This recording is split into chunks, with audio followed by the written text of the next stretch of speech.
Yep, you can look like 25 at your 50s. And people ask me all the time, what are the best supplements that you take? What are the best supplements that I should be taking for anti-aging? Because anti-aging has become like one of those gold mines that everyone are looking for. And when you see for anti-aging, there's not going to be just one strategy. You need to be making a lot of strategies in order to gain this. So people talk about supplements, medications, omega-3, vitamin D, vitamin C, vitamin E. So we're going to review what are the mechanisms of aging. We're going to review, once I have the mechanisms of aging, what are the things that are making my aging decline faster. Then we're going to review what are the things that I can do to make my aging better, to make that process maybe longer and to make that process better. And in that, we're going to go through supplements, we're going to go through habits. So let's start. So I think there's no secret that no one wants to start looking old when they're young. And this is something that probably nobody wants. But the problem is not just by looking old, is by being old. I see a lot of patients that they're 45 or they're 50 and they look as if they were 70 or 75 or even 80. But the problem is that is related to a lot of chronic conditions, even not only cancer, that is related with Alzheimer's, it's related with diabetes, it's related by just social impairment in which patients are not even able to have social communications, to enjoy their families, to enjoy their work. Some of them get out of work because they have gained so much chronic processes deteriorating their health that aging process has been much faster to some other individual. So guys, before we continue, please remember to subscribe to the channel and to hit the bell so we can be in touch every time we make a new video. And if you consider it, I know that you haven't seen the video, but if you consider it, hit the like button, because when you hit the like button, YouTube help us so more people can start finding this channel and we can have a bigger community. So let's go through two terms. There is one term called Healthspatn. Many people look for another term that is called lifespan. And when you go for lifespan, you're looking to live longer. But living longer, it's not the only thing that you want. Because again, there is a lot of people that live till their 90s, but their health is completely deteriorated since they're 45. So that is not making a very good job. I think it's better to have a good lifespan, but also to have a good health span. And that means that I have a good health in order to enjoy through my whole life.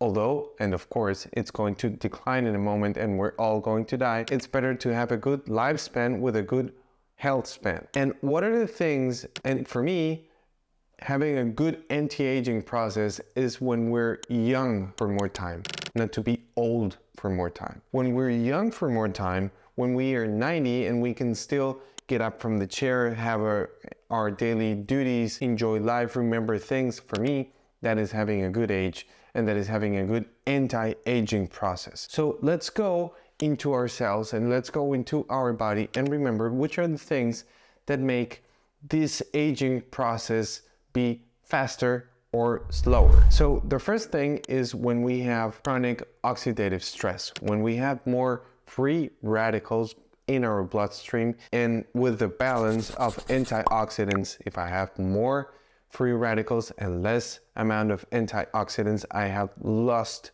that balance that they need to have, because I don't want to have a lot of antioxidants because free radicals are important for some functions in the body. I need to have a balance. That's called the redox balance. I need to have balance in between those two. Number two is when my telomeres get shorter. And you might say, my what? When we remember our chromosomes, in the tip, they have something called the telomeres. And the telomeres determine my genetic age. So I might be 39, but my genetic age is, I don't know, 50. That means that in my genes, I'm older.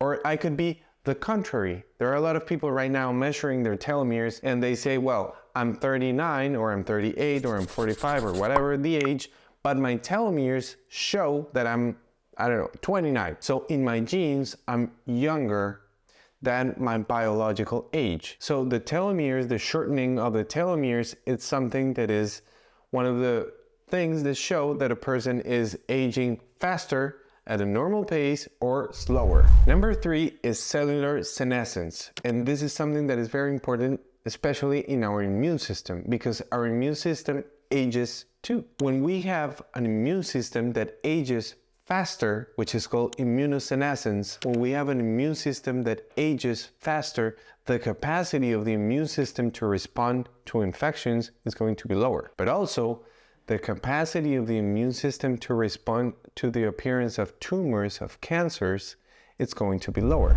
The other thing is when I have a mitochondrial dysfunction. Let's remember that inside of our cells, we have these little batteries that take glucose and take oxygen in order to produce energy. These little cells are called the mitochondria. When we have different processes like chronic stress, chronic inflammation, insulin resistance, and everything, chronic toxins, like all the things that we have today on the modern world, all of these things make our mitochondria start to work wrong. And the other process is something called glycation. It's very important because let's go and forget about the body. Let's go for when you're cooking something. You may cook something and make it burn or cook it very fast. If you put the oven in 450, 500 degrees, then this is going to burn and it's going to cook very fast. But if I put the oven in 50 degrees, it's going to cook eventually, and I can do exactly the same thing, but when it happens through many years. So having said this, what are the things that I should be looking at? What could be supplements or what could be things that I could be taking in order to lower aging in these different parts? If we take antioxidants, antioxidants might help if I have chronic stress. What kinds of antioxidants? There is a big variety of antioxidants. I like superoxide dismutase, I like glutathione, resveratrol, pycnogenol, I like berberine, but you can also find them in fruits. You can also find them in vegetables. Of course, this is the best source of antioxidants that we should be consuming. So when we consume berries, good amount of berries, especially blueberries, and when we eat good amount of dark leafy greens, but all the rest of the vegetables, we're going to get good amounts of antioxidants.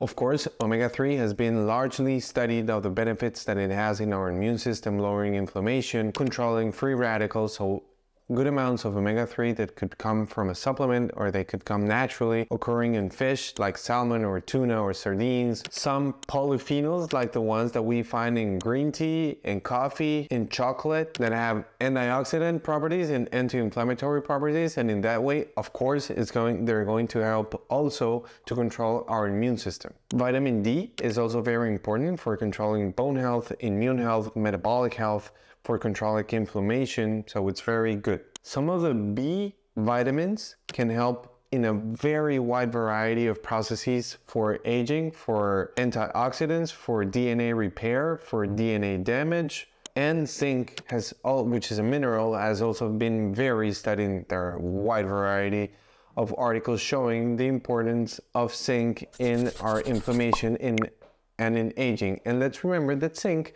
is very important also for the production of testosterone. And testosterone is very important as a part of a healthy aging, because when we have good amounts of testosterone, then our body is going to be working better. If you haven't seen our video about testosterone, I'll leave it right here, when you can learn on how testosterone works in our body and what can we do so we get good amounts of testosterone through our whole life. So guys, aging again is something that has gained a lot of popularity, and people think that aging is just by getting IV shots and consuming a lot of supplements that they have no clue why are they taking them, or go to a lot of different procedures with no scientific reason, and we don't understand that it's more important what we do on a regular basis. When we understand the processes that make my body age faster, most of the processes are determined by my daily habits, not by procedures or by super expensive things that I can be making. Of course, if I want to make this process better, then I can start taking things that are going to help me, and of course, take them, discuss this with your physician, and see what things are going to be better for you, because remember that whatever works for you is not going to work for your neighbor, and it's not going to work for me. I might have more chronic stress and less chronic inflammation, and you might have the contrary. So the treatment is going to be completely different. But again, you have all the variety of reasons, so you can start knowing which are the ones that are going to work for you. And if you think that this information is useful for someone else, please remember to share the video. And once you leave, please remember to hit the like button, subscribe to the channel, and hit the bell so we can be in touch every time we make a new video. Thank you guys, and till next time.